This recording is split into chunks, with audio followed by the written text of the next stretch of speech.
السلام علیکم. کیسے ہیں بھائی؟ ٹھیک ہیں؟ خیریت سے ہیں؟ مولا کائنات کا کرم اپنا سنائیں. ٹھیک ہے, اللہ کا احسان ہے. اچھا جی. سب سے مفتی پہلے صاحب تو چلے یہ گئے میرے ہے خیال. کہ مفتی صاحب آپ ڈسکنیکٹ ہے. مفتی حقانی صاحب مفتی صاحب ڈسکنیکٹ لگ رہا اویلیبل ہے. ہے. مجھے لگ رہا ہے کہ وہ ڈسکنیکٹ ہے بھائی. وہ شاید چلے گئے یا ڈسکنیکٹ ہو گئے, مجھے نہیں معلوم. چلیں آپ بات کریں, کیا کہنا چاہتے ہیں آپ؟ ایک روایت ہے تشیع کے حوالے سے, حضرت جابر بن عبداللہ سے بھی ہے, حضرت ابن عباس سے بھی ہے. عن جابر ابن عبداللہ قال كنا عند النبي صلی اللہ علیہ وآلہ وسلم قال النبي صلی اللہ علیہ وآلہ وسلم والذی نفسی بیدہ ان ھذا غشیتہ لهم الفائزون. یہ جو روایت اہل سنت کی بکس میں پائی جاتی ہے, اس کی سند کی کیا حیثیت ہے؟ دیکھیں اس کی سند یہ کئی مختلف صحابہ سے مروی ہے, اور ان لوگوں نے یہ کتابوں میں جو موجود ہے کیونکہ اس کے کئی صحابہ سے مروی ہے, اور یہ ان کے اصل مصادر مفقود ہیں. یعنی یہ ابن مردوی نے روایت کی ہے, اس طرح کے لوگوں نے روایت کی, وہ کتابیں مفقود ہیں. وہ کتابیں اگر ہیں بھی تو یہ کسی کو دیکھنے نہیں دیتے. بہت ساری کتابیں ہیں جو سعودی عرب میں ہیں, بہت ساری کتابیں ہیں جو مصر میں ہیں, مخطوطات میں, مینوسکرپٹس میں. تو وہ اگر وہ زیادہ خطرناک ہوں, ان میں شیعوں کے حق میں احادیث ہوں, تو وہ کسی کو دیکھنے نہیں دیتے. تو یہ احادیث پرانے زمانے میں, جب یہ مثلا تفسیر در منصور سیوطی صاحب نے لکھی آج سے 500 سال پہلے, تو اس زمانے میں یہ نسخے عام تھے ان کے پاس. انہوں عام تو نہیں تھے, یعنی علماء کے پاس, محققین کے پاس یہ نسخے تھے. تو یہ کتابیں جو ہیں فی الحال مفقود ہیں. تو اس لحاظ سے ان کے وہ سیوطی صاحب نے اپنی کتاب میں جو نقل کیا ہے در منصور میں, انہوں نے وہ سند نقل نہیں کرتے, وہ صرف صحابہ کا نام لکھتے ہیں اور پھر حدیث نقل کرتے ہیں. وہ سند ذکر نہیں کرتے. وہ ان کا ایک تفسیر تھا پہلے جو اس میں بہت مفصل تھی, یعنی در منصور سے بہت مفصل تھی, جو 100 مجلدات سے زیادہ, جس میں وہ اسانید بھی انہوں نے نقل کی, لیکن وہ بھی تفسیر بھی گم ہو چکا ہے, وہ تفسیر نہیں ہے. تو ان احادیث اس لحاظ سے اگر دیکھیں نا, اس لحاظ سے اگر احادیث کو دیکھیں تو کیونکہ ان کے اسانید مفقود ہیں, ان کے اسانید پہ اس لحاظ سے حکم نہیں کیا جا سکتا کہ اسانید ان کے کیسے ہیں, لیکن کیونکہ کئی صحابہ سے مروی ہیں تو اس لحاظ سے ان کا اعتبار بن جاتا ہے, یہ معتبر بن جاتے ہیں کہ ان کے کئی گرچہ وہ صحابہ تک کس طرح سند سے ہیں وہ مذکور نہیں. پھر اس کے علاوہ کیونکہ یہ ان کے اپنے مذہب کے خلاف ہے, ٹھیک ہے نا, ان کے اپنے عقائد کے یہ احادیث ان کے اپنے عقائد کے خلاف ہے, یہ شیعہ مذہب کے موافق ہیں. تو اس سے اس لیے ان کے علماء کو کوئی ضرورت نہیں ہے کس طرح جعلی حدیث بنا دیں. سیوطی کو نہ ضرورت ہے, نہ ابن مردوی کو ضرورت ہے, نہ دوسرے مصادر جو اہل سنت کے بڑے بڑے علماء تھے ان کو ضرورت ہے. تو اس لیے ان کو جب انہوں نے نقل کیے, دشمن نے خود نقل کیے, تو اس سے پتہ چلتا ہے کہ ان کے پاس اس آیا میں کوئی اور حدیث تھی نہیں.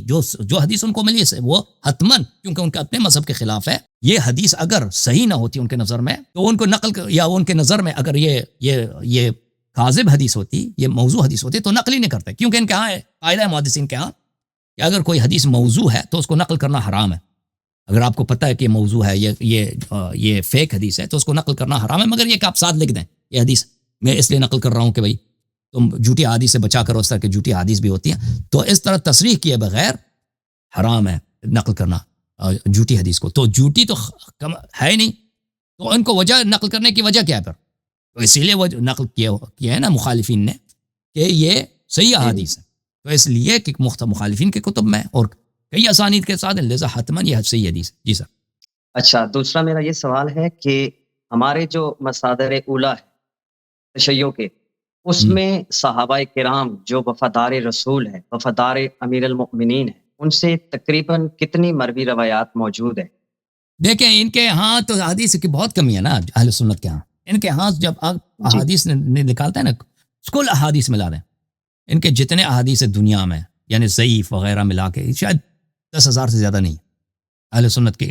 یعنی اگر آپ تکرار نکال دیں نا, ریپیٹیشن, وہ ایک حدیث ہے بار بار آ رہا ہے, وہ تو اس کو تکرار ہے. تکرار اگر نکال دیں شاید ان کے پاس کل احادیث 8,000 اس طرح حدیث ہے. ان میں سے اگر صحیح نکال دیں 3,000 کے لگ بھگ ان کے پاس احادیث ہیں. پورے جتنے موضوعات ہیں دنیا میں, تفسیر ہے, عقیدہ ہے, اس میں مغازی جنگوں کے بارے میں ہے, جہاد وغیرہ, طہارت, یہ سب 3,000 کے لگ بھگ ان کے پاس سب احادیث نہیں ہیں. تو ان میں جناب ابو ذر, جناب سلمان کی کتنے احادیث ہے؟ نہایت ہی کم ہے, نہایت ہی کم ہے, ٹھیک ہے نا. جناب ابو ذر, جناب سلمان, جناب مقداد, ایسے شیعہ جو حضرات ہیں ان کے احادیث نہایت ہی کم ہے. کتنے وہ گنتی نہیں کیا میں نے, لیکن بہت ہی کم ہے. شاید سب احادیث ملا دیں 20-30 سے زیادہ نہ ہوں. 20-30 سے زیادہ. جزاک اللہ. بس یہی سوال تھے میرے. Thank you sir. مولا آپ کو سلامت رکھے, بہت مہربانی. مولا آپ کی توفیقات میں اضافہ فرمائے. اللہ آپ کو عزت دے. Thank you sir. اللہ آپ کو جزائے خیر دے. اوکے, کس کو لینا ہے بھائی؟ عثمان صاحب آ جاؤ جی. کیا حال چال ہے بھائی؟ السلام علیکم. علیکم السلام سر، کیا حال ہے؟ اللہ تعالیٰ کا احسان ہے، بہت مہربانی آپ کی. سر جی یقین کریں بڑی خوشی ہو رہی ہے اتنے عرصے بعد آپ سے بات کر رہا تھینک ہوں. یو جناب، تھینک یو جناب. یقین نہیں مطلب ہو رہا کہ میں آپ کے ساتھ بات کر رہا ہوں. کہاں سے کال کیا عثمان صاحب؟ سر جی پاکستان سے چنیوٹ شہر ہے. چنوٹ. کون سا مذہب ہے آپ کا؟ مذہب کیا ہے؟ سر جی پہلے مذہب دیوبند سے تھا جی. لیکن اب مذہب اہل بیت قبول کیا ہے. ماشاء اللہ ماشاء اللہ. اللہ تعالیٰ آپ کو بہت بہت ایمان دے، بہت اللہ تعالیٰ بہت آپ کو سلامتی دے. آمین. ویلکم. اچھی بات ہے جی. جناب ہمارے لائق کوئی خدمت حکم کریں. سر جی آپ کے لائق بس ایک آپ کا اسٹوڈنٹ بننا چاہتا ہوں. اسٹوڈنٹ بنے نا، یہ پروگرام دیکھیں اسٹوڈنٹ ہے. پروگرام جب دیکھیں گے آپ اسٹوڈنٹ ہی بنیں گے. اوکے. ہماری باتوں کو سنیں، ہماری باتوں کو لکھیں اور دھیان رکھیں کہ میں کیا بولتا ہوں، تو یہ آپ میرے اسٹوڈنٹ ہیں. صحیح ہے. لیکن سر جی بس ایک مسئلہ ہے. کیا مسئلہ جی؟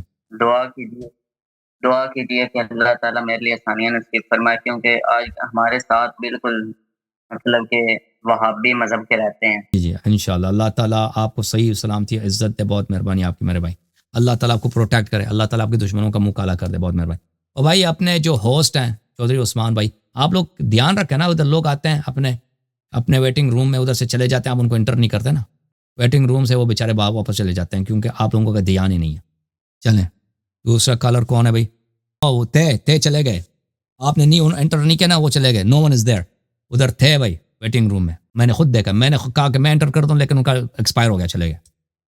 کیونکہ آپ دھیان رکھیں نا بھائی. اچھا جی کس کو لیں؟ شیر علی بھائی کو چھوڑیں بھائی، شیر علی سو رہا ہے. ہاں جی مسٹر سلیم السلام علیکم. مسٹر سلیم بات کرو جی. السلام علیکم علیہ سر، کیا حال ہے؟ وعلیکم السلام. فون کو بھائی ایک جگہ رکھ دو نا، فون کو نہ سوری ہلاؤ، فون کو نہ ہلاؤ بھائی. وہ پی سی ہے میرے پاس تو اس وجہ سے تھوڑا ایشو. ہاں تو اچھا علیہ صاحب میرے صرف 2 کوشچن ہیں لٹرلی. کیا کوشچن ہے جی؟ تو میرا فرسٹ کوشچن یہ ہے کہ اگر میں ایک ایسے بندے کو جانتا ہوں جو مطلب کہ پہلے ایتھیسٹ تھا، دین اس کے بعد اس نے مطلب کافی ڈیبیٹس وغیرہ دیکھی تو وہ اس کو یقین آ گیا کہ اس کائنات کا نہ کوئی بنانے والا ہے. ٹھیک ہے. تو اب اس نے نا ڈفرینٹ ریلیجنس کو ریسرچ کرنا شروع کر دیا. تو ایٹ دا اینڈ اس نے یہ کیا کہ اس نے نا بدھزم اڈاپٹ کر لیا، مطلب بدھزم ایکسیپٹ کر لیا. تو لیکن وہ بیسک مورالٹیز جو ہیں، جیسے کسی کا حق غضب نہ کرنا، کسی کو نہ مارنا، کسی کا حق نہ کھانا، یہ سب کو فالو کیا. تو ایٹ دا اینڈ اس کا قیامت الدین کیا حال ہوگا؟ کیونکہ اس نے اپنی طرف سے تو پوری کوشش کی، اس کو بدھزم اچھا لگا تو اس نے جا کے اللہ کسی پہ ظلم نہیں کرے گا نا، اللہ کسی پہ ظلم نہیں کرے گا. ٹھیک ہے نا. اگر اس نے اسلام کا تشیع کا نام سنا اور اس نے مطالعہ نہیں کیا تو اللہ اسے پوچھ سکتا ہے کہ بھائی یہ دین تھا تم نے کیوں نہیں تلاش کی نا. بوڈھزم میں تو سراسر جھوٹ ہی جھوٹ، اس میں خدا ہے نہیں. بوڈھزم میں خدا نہیں ہے، خدا کا کوئی کانسیپٹ ہی نہیں ہے. ٹھیک ہے نا. ادھر چلا گیا.